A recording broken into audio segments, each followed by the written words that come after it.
Hey, welcome back to my quantum leap experiment. It is day 5. I'm still here.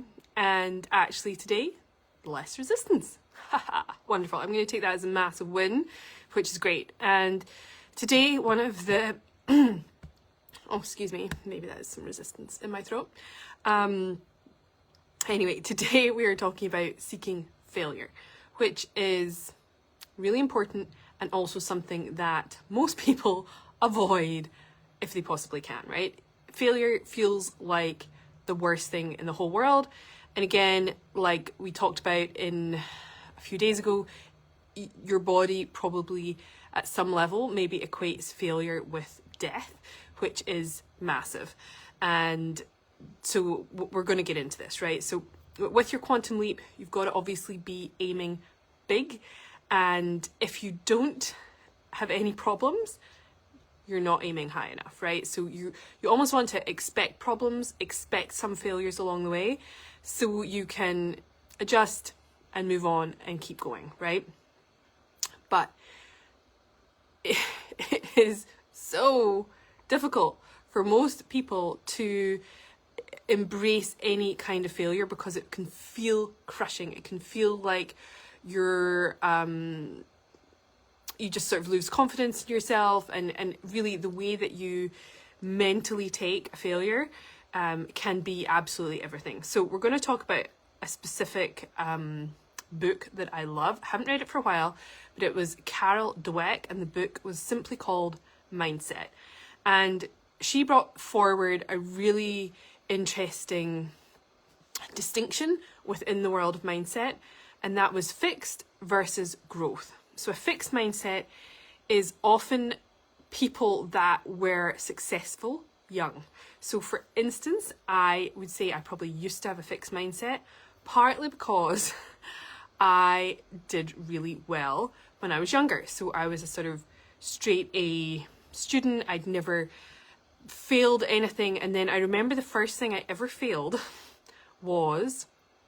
well, actually, two things. The two first things that ever failed was my cycling proficiency, not the written test. I aced that, and not my driving test. I aced the written country code or highway code thing, but I failed my driving test and I actually didn't get my license until my third go on driving. I actually think I'm a really good driver. Doesn't everybody?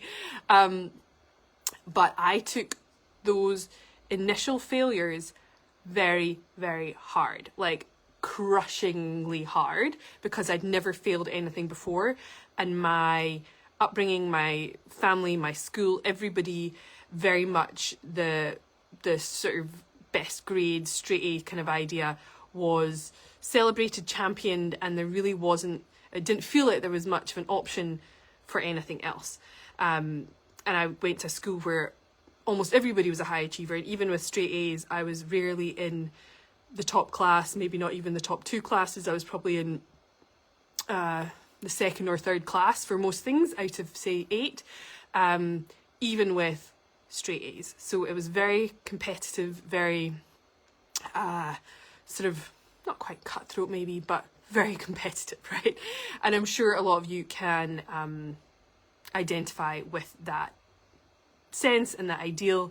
And I say a lot of people, especially in the US, with getting into these colleges, it is cutthroat trying to get into those. We did have to do applications to get into university when I was that age, but it wasn't anywhere like what you guys in the US have to go through, as it seems online or what I'm looking at. So I can definitely identify as somebody who didn't like failure.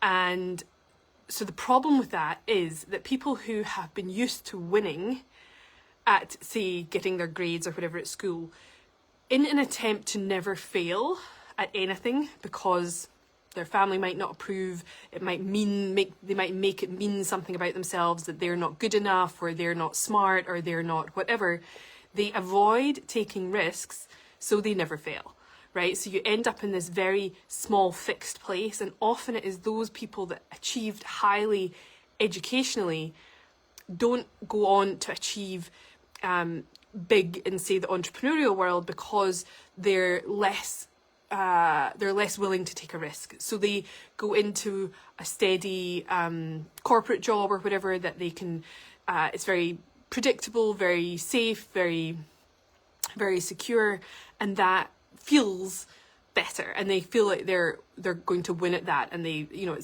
it's a bit more tricky to lose your job than it is to fail in a business, right? The crazy number, like something like 95% of businesses fail within the first year, 3 years, something like that. I can't remember the numbers, but it's very, very high. And for a business to survive beyond 3 years, again, the numbers just drop away. So for somebody to go and take the risk of, say, starting a business, the chance of failure is really high. And obviously there's ways you can go about avoiding or mitigating those risks. But yeah, there's a high likelihood you are going to experience some form of failure if you start your own business. And you may or may not end up starting multiple things. But a lot of people who are more in that fixed mindset, if it fails once, that's it, game over, they're not going to try again. If they failed twice, can you imagine what that's going to mean? What will people think of them? All of that stuff. So I have a few notes. Let's see. So they end up, people with this fixed mindset are more likely to avoid a challenge. They're not going to take the risk. They're more likely to give up more easily. And also, here's a sneaky one. If they don't put their, and I've been guilty of this, if you don't put your whole effort into something, if it fails, you can tell yourself in that little part of your brain that it wasn't because you're not good enough or smart enough, it's because you just didn't try hard enough. If you'd actually tried, you'd have totally made it work, right? So we hold ourselves back sometimes from going all in, because if we go all in and it fails, then your little brain can tell you that you're not smart enough, you're not good enough, you're a failure, blah, blah, blah, blah, right? So we really can hold back massively if we stay in this fixed mindset. Also, fixed mindset hates criticism and really takes any kind of feedback personally. And again, that definitely used to be me. But growing my business, growing myself within my business, I used to actively say to my team and things like that, I might not be doing this in the best, most efficient way. Please let me know if you have a better way of doing this, right? I've just figured out or set it up this way because it made sense to me. If you have a better idea, please let me know. Like, I would open myself up to that feedback. And within the coaching world, quite often you have like a form, and you can, I remember at the bottom of my, the forms I used to have, it said at the bottom, how could your experience be improved, or something like that, right? So you're always looking, if you're looking for feedback and you don't take it personally, that is definitely more in the growth mindset things. So also in that fixed mindset, you can feel quite threatened by other people's growth and success, because if they're successful and you're not, again, what does that mean? What does that make you? Blah, blah.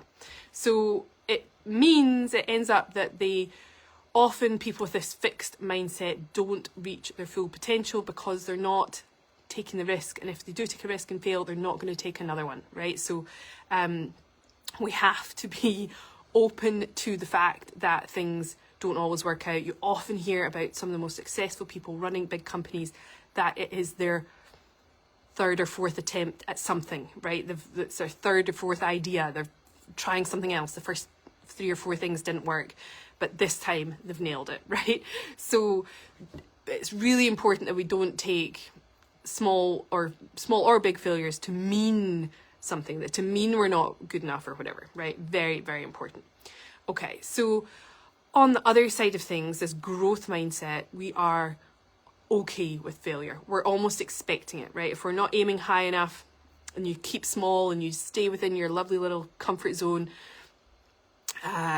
you're not going to experience the opportunity almost to fail. Ironically, you sort of do end up failing, but whether that's your dreams don't work, or you haven't gone for your dreams, or whatever that is, you can dress it up in different ways. Maybe in some eyes you have failed, or within yourself, right? If you haven't felt like you've reached your full potential because you've stayed really small.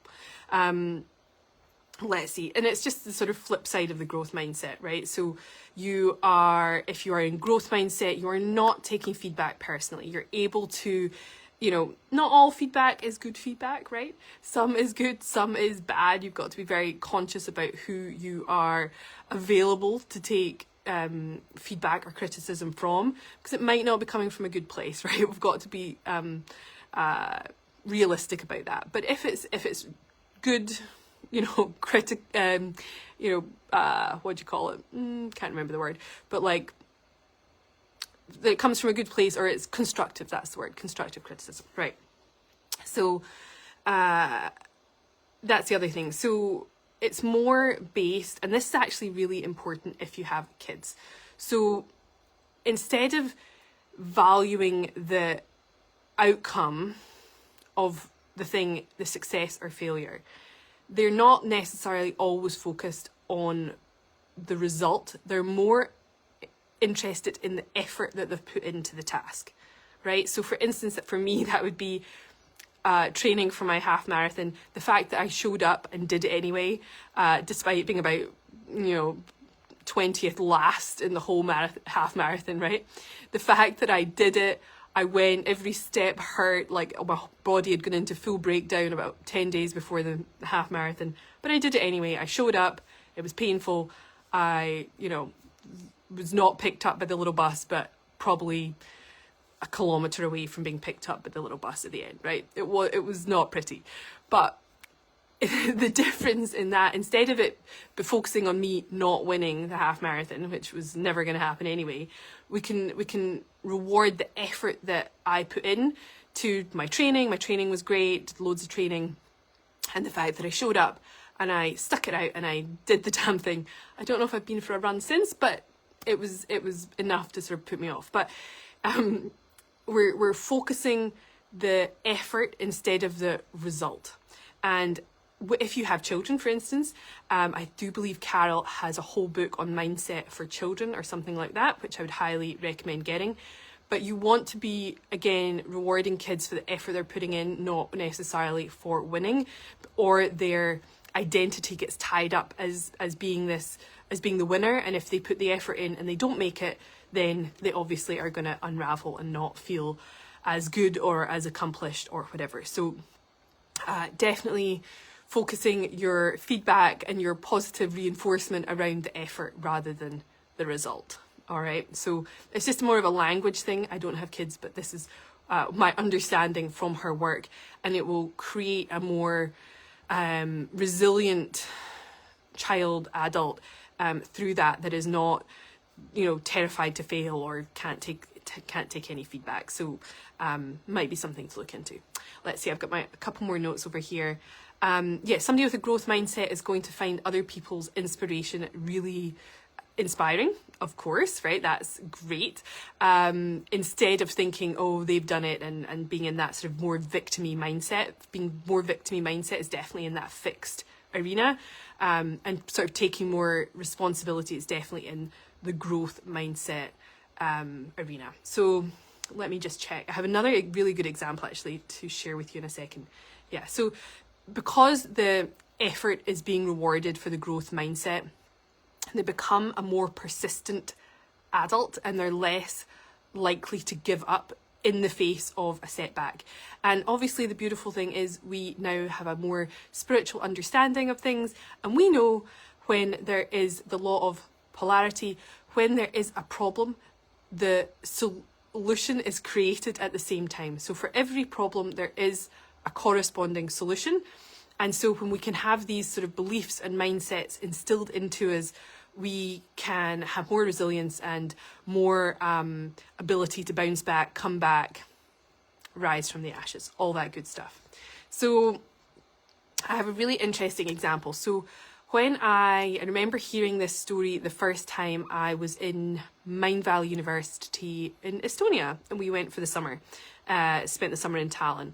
And one of the talks that Vishen gave, who was the head guy of that, he referenced Google. And now I know we don't always love everything about Google, but don't crush me in the algorithms just for saying that. But one of the things was we were talking about goal setting, organizational sort of stuff. And let me just get this right. So part of their Google's organized OKRs, which is objectives and key results, they were sort of trying to implement this quantum leap strategy and the growth mindset as well within their corporate structure. And this is very unusual, right? I remember when I was in corporate, if I made even the smallest error, I would cover it up, hide it, not tell anybody, sometimes create an even bigger problem for myself, and then have a bigger problem to fix, right? So, but you did not want to ever admit you had ever done anything wrong in corporate, right? That was just terrible, bad, the worst thing you could ever admit to. And you see a lot of that happening in corporate. You see a lot of like stealing of other people's work. I remember that happened to one guy in my office, and he was brilliant, but he was definitely more in the sort of introverted side, but he was so smart and kind, and he had done this brilliant paper, and our manager took it and circulated it basically around the entire organization, but had taken his name off it and put his own name on it. And for the first time ever, he was like compelled to speak up, because he was like, that's not okay. Like, he's like, I'll put up with a lot, but that was my paper. I put a lot of effort into it. And so in the sort of cutthroat, if you're successful, I'm not kind of attitude, that's way more likely to happen in corporate when failure is not in any way tolerated or rewarded at all, right? So Google taking on some of this, it was really quite groundbreaking. So what it allowed their employees to do was set these bigger, ambitious goals, and they worked in about 20% space for failure. So almost if the employee hadn't set goals big enough that they actually reached them all. So if they reached them all, that would actually be bad, because they're like, well, you weren't really reaching far enough in your OKRs, right? So they're like, they want you to overreach, and they don't expect you to meet them all on purpose. But what they have created by allowing this parameter and this little bit of failure into their corporate culture and structure is it's a sense of psychological safety. So like I said, in most corporate jobs, any tiny error would be like pulled up and analysed, and you'd be ripped apart or whatever. They expect it, and they champion it, and they encourage it, right? So that is massive in the difference of shifts. And so within this culture of big aims, and they allow them the space to investigate things and try things and be innovative. And actually Gmail was created by somebody stretching themselves beyond the parameters of their role or what they might think worked, or something that might fail, right? So I'm, use Gmail every day, and if that person had not been allowed to try something with the potential for failure, it wouldn't exist, right? So I think that is massive, and I think it could go a long way in your own business, with yourself, but also with employees as well, right? We expect a lot of ourselves and people who work for us, but we have to allow them to feel safe if they do make an error, if we are wanting them to push and grow and, go beyond certain parameters, right? So when you have that psychological safety, it fosters a really good culture within a space, within an office, because not everyone's not paranoid and trying to cover their back, and if I make a mistake, I'm going to try and pass it off as somebody else's mistake and all this kind of stuff. There's none of that, right? So you can actually feel the camaraderie in an office space, because often in corporate, if I went into another corporate scenario, I wouldn't trust anybody. Like, I think in the past I was really like quite trusting and, oh, let me help you, because I just didn't expect that kind of behavior from people. Like, but now, if I went into that environment, I would not be nearly as trusting as I used to be, because anyway, I used to give a lot, and it was never really acknowledged, rewarded, whatever. Okay, so if we allow ourselves to fail, we have to look at it as an opportunity to learn, right? So people, that old adage, there is no failure, only learning. And that's great. I think that's really important, because the more that you focus on something being a failure, or even if you label it that or call it that, then it's going to be a lot harder to keep coming back and doing it again, right? Because it is nice to do well and win at the same time. But if we are more flexible, more resilient, then I think that's going to set us all up a bit better to move forward and do well in life. All right. Are we... Let me see. So anyway, yeah, I think that is all I'm going to cover today. So yeah, whatever you're doing, don't seek failure, but don't focus on it. Don't feel like one. All right. Let me know if you are going for your own quantum leap. If you're getting anything from this, I would love to know what are some of your key takeaways. Let me know below, and I'll see you again tomorrow. Take care. Bye.